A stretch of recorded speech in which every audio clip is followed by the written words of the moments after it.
কিরে বন্ধু, পরীক্ষার কি খবর? সামনে তো এসএসসি পরীক্ষা চলে এলো, তোর তো দেখি খালি ফ্রি ফায়ার গেম খেলিস।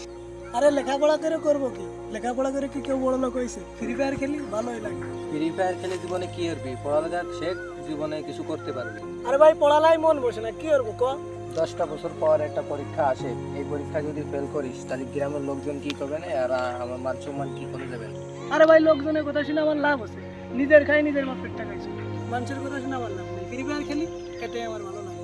ভাই ফ্রি ফায়ার খেলাটা বাদ দে, পড়ালেখায় মন দে, এসএসসি পরীক্ষাটা পাস কর, সামনে কিছু করতে পারবি। ছোট ভাই, তোমরা এনে গল্প করতেছো, একটু জায়গা দাও, আমি একটু বসি এই জায়গা। আচ্ছা, তোমরা কি নিয়ে গল্প করতেছো? তা তোমাদের অবস্থা কি? ভালোই আছো তোমরা?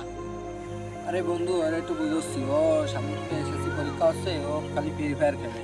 ওরে কই যে একটু রাত্রি পড়তে ভাই কিংবা দিনে পড়তে ভাই, অন টাইম ফোন করে থাকে। আরে ভাই কোন তো কি করবো, মা বাপ জোরে স্কুলে পাঠায়, আমার স্কুলে যেতে ভালো লাগে না। পরীক্ষা চলতেছে, একটু গেম খেলতেছি, পরীক্ষা দিয়েছে তাও বড় ভাই এসে আশেপাশে গেম আসছে। কোন তো ভাই পরীক্ষা দিয়ে এসে কি গেম না খেলে থাকা যায়? এখন যদি আমি গেম না খেলি তাহলে আমার গ্র্যান্ড মাস্টার তো নামাই দিবে না। আর এত কষ্টে উঠেছি কি নামার জন্য, ভাই তো তা বুঝতেছে না। আমার পড়ালেখা তো একটু ভালো লাগে না। দেখো ছোট ভাই, এখন সামনে তোমার পরীক্ষা, এখন সারা জীবন তুমি 10টা বছর যে ফ্রি ফায়ার গেম খেলে বা আইলেমিদি জীবন যাপন কাটাইছে, এখন তোমার পরীক্ষার সময় যদি তুমি রেজাল্ট ভালো করতে না পারো, আর এই ফ্রি ফায়ার গেম খেললে তো তোমার চলবে না। এই যে দেখ, এই এসএসসি সময় চলে গেলি, এই পরীক্ষা আর তুই কোনো সময় দিতে পারবি না, তাই এই সময়ের মূল্য দে, এই সময় চলে গেলি আর কখনো আসবে না। দেখো, এই পরীক্ষার সময় তোমাদেরকে আমরা বড় ভাইরা বুঝাচ্ছি, আমাদের হয়তো বুঝ তোমার কাজে লাগতে না পারে, কিন্তু পরবর্তীতে এই সময়টা তুমি বুঝতে পারবা যে পড়ালেখা না করে কি ভুল কাজটা তুমি করেছো। আচ্ছা ভাই, আপনারা যা বলতেছেন ভালোর জন্যই বলতেছেন, আমি বুঝতে পারছি। এখন যদি আমি ঠিক করে লেখাপড়া না করি তাহলে আমার বাবা মাও কষ্ট পাবে, আর গ্রামের লোক খারাপ হবে। তা আপনাদের কথা মতো আমি এখন থেকে ভালো করে লেখাপড়া করবো আর গেম খেলবো। ছোট ভাই, তোর কথাটা শুনে অনেক ভালো লাগলো, আমাদের কথাগুলো শুনলেই আমাদের প্রশ্নগুলো মানলে এটা আমার অনেক ভালো লাগলো।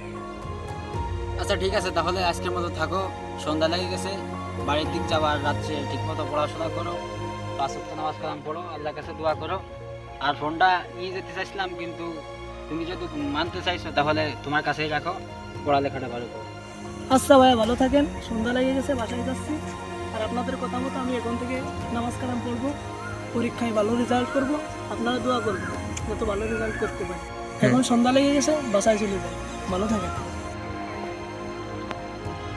দেখো বন্ধু, এরকম হাজারো ছেলে আজ লেখাপড়া বাদ দিয়ে মোবাইলের প্রতি আসক্ত হয়ে ফ্রি ফায়ার খেলতেছে। আর ওরা কী করবে? এভাবে চলতে থাকলে তাদের জীবনে লেখাপড়া বাদ দিয়ে ফ্রি ফায়ার খেলে তারা যে মা বাবা কষ্ট করে এইরকম পড়ালেখা শেখার জন্য স্কুলে পাঠায়, আর তারা এইরকম ক্লাস পাঠিয়ে দিয়ে মোবাইল নিয়ে ব্যস্ত থাকে।